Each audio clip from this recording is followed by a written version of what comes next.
Hey everybody, how you guys doing out there today? Hope everybody is staying healthy and safe. Well, today actually, this video is not going to be a sneaker review. It's actually just going to be my final thoughts on the documentary, The Last Dance. For those of you who don't know, The Last Dance is a 10-part documentary that has aired the past 5 weeks on ESPN, and the documentary focused on Michael Jordan and the Chicago Bulls and their last run in 1998 to win their sixth NBA title. Last night, ESPN actually aired the final two episodes, and to be honest with you, now the documentary is over, I'm a little bit sad because this documentary really did bring back a lot of memories for me, and I'm sure a lot of memories for people my age who grew up watching Michael Jordan.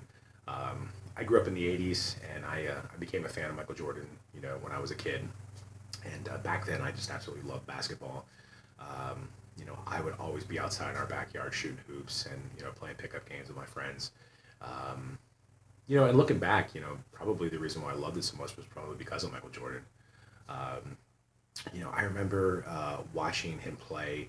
We had a 27-inch tube TV with just terrible reception, nothing close to what these flat screen TVs have today. But watching, him play on that small TV in my family's living room, and then after the game was over, heading straight downstairs to the basement and basically replaying the entire game on my Dirty Dunk hoop, which if you grew up in the '80s, you know what that is. It's basically just a basketball hoop, and I would go down there and I would do all his moves and his shots and his dunks, and I remember coming upstairs just soaking wet with sweat, just doing all that stuff, and I remember that being a good time. But I watched him play all through till 1998 when he retired with the Bulls for the second time, and then basically after 1998 I kind of stopped watching basketball. Um, I did start watching it again when he came back in 2001 and played for the Wizards. And one of the things I always wanted to do, I always wanted to see him play live. And they do mention this in the documentary, but when he was with the Bulls, it was almost impossible to get tickets, to see him play. For me, living in Pennsylvania, the closest place I could go to was Philly, and you could never get tickets when he was in Philly. But when he was playing for the Wizards back in 2001, I was actually out of college then, and I was working, so I would try to get tickets, to get to see some of the games, but it just always fell through. So I'd never able to see him play. Um, but when he retired in 2003, again, I kind of just stopped watching.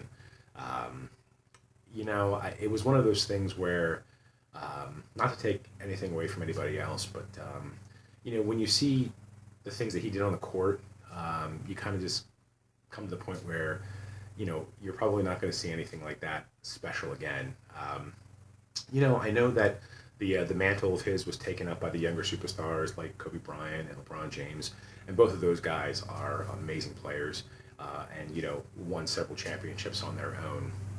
But in my opinion, and probably biased, but in my opinion, Michael Jordan was and is the greatest player of all time.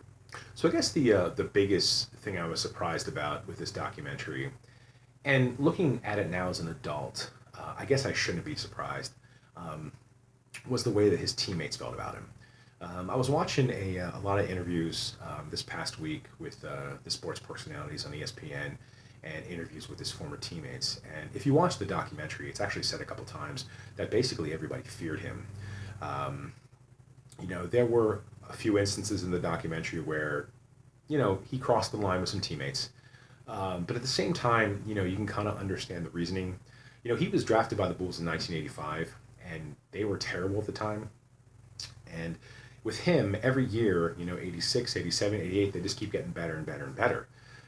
So basically, I mean, he was the franchise. I mean, I don't want to take anything away from Jerry Krause. I think in this documentary, he's kind of painted as the villain. And he did break up the Bulls in 1998 after they won the title, but he does deserve a lot of recognition for putting together that team and that dynasty. Um, but again, if you look back at it, in 1998, since then the Bulls have done absolutely nothing. You know, now, I can see why, Michael Jordan was kind of rough on his teammates.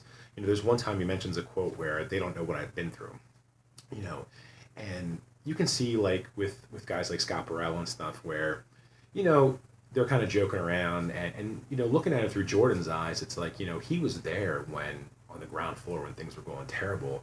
And you get these young guys coming in, to the Bulls when the franchise is at its peak. You kind of don't blame him, for riding somebody, if he feels that they're just not pulling their weight. So, at the end of the day, I can't blame him. And in some respect, it must weigh on him because there is that one scene where, he starts talking about this in particular, and he does get really emotional and actually has to stop the interview. So that was one thing that surprised me. Another thing that actually surprised me was Phil Jackson. I knew he played in the NBA, but I had no idea that he won 2 championships as a player. And people are probably going to think I'm an idiot, but I had no idea that he won 5 more championships with the Lakers. I know that he was the coach, and I know that Kobe won 5. But I assume maybe he won like another one or two. I just didn't realize that he won all 5 of those with him and Kobe. So I had no idea that he did that. And it begs to say like why I don't like I said I don't really follow basketball much anymore. But Phil Jackson in some respects might be the greatest coach in NBA history. Maybe next to Red Auerbach, but I was surprised at that. I really didn't really realize how successful and how good of a coach that Phil Jackson was. But like I said, overall, I thought the documentary was just absolutely great. I think it's great for the younger generation who didn't grow up watching him on TV, to kind of see him play and see what he did on the court. But I also think it's great for my generation. We grew up watching him, and me now being 42, almost 43 years old, it kind of rejuvenated my love and my interest, for Michael Jordan. Now, as many of you know here, because I do have a sneaker review channel here, I collect his shoes, and recently I was actually able to pick up the first Air Jordan that I ever had as a kid. So this was kind of cool to pick this up, but. On top of that, I went back through my closet, and I happened to come across some like old jerseys. Like I had this jersey here, this Bulls jersey back, and I've had this now for probably close to 30 years now. I remember having this in the late 80s, and then I remember when Michael Jordan came back in '94, I ran out and I bought the Jordan 45 jersey, and it actually still has the tags on it. But this whole thing kind of like, got me going again. On top of the going back through and finding the jerseys and picking up the old shoe, I find myself wanting to go outside more and shoot basketball in the driveway. And actually the other night I was on eBay and I picked up a few posters, as you can see behind me, of some of his more famous moments and dunks and things like that. So, I'm hanging them up here in the office. But anyway, hopefully this isn't the end. I was listening to an interview last night with the director, Jason, I think his last name's Herrer. He was mentioning that in the interview that they still have a ton of footage left over from this whole thing. So maybe we'll get lucky and get another episode. Never know. But anyway, if you haven't seen the documentary, I'm pretty sure that it's going to air on Netflix. This whole thing was in between ESPN and Netflix, so I'm sure at some point it's going to air on Netflix. And if it does, you have to watch it. It really was awesome. They did a really great job. I know that he won't see this particular video, but I do want to thank Jason and his team for putting this together. Like I said, this thing was just such an awesome documentary. I think at this time in our history with this coronavirus and everybody being quarantined, I think this really gave people something to watch and something to enjoy. And for that, I just want to thank Jason and his team. But anyway, I want to end the video here. Thank you guys very much for watching. I really appreciate it. If you like what we're doing on the channel here, please subscribe. If you happen to like this video in particular, please hit the like button. If you want to comment below anything, your thoughts on The Last Dance, I'd love to hear it. But anyway, hey, I just want to thank you again for watching. I hope you guys have a great day, and I'll talk to you later.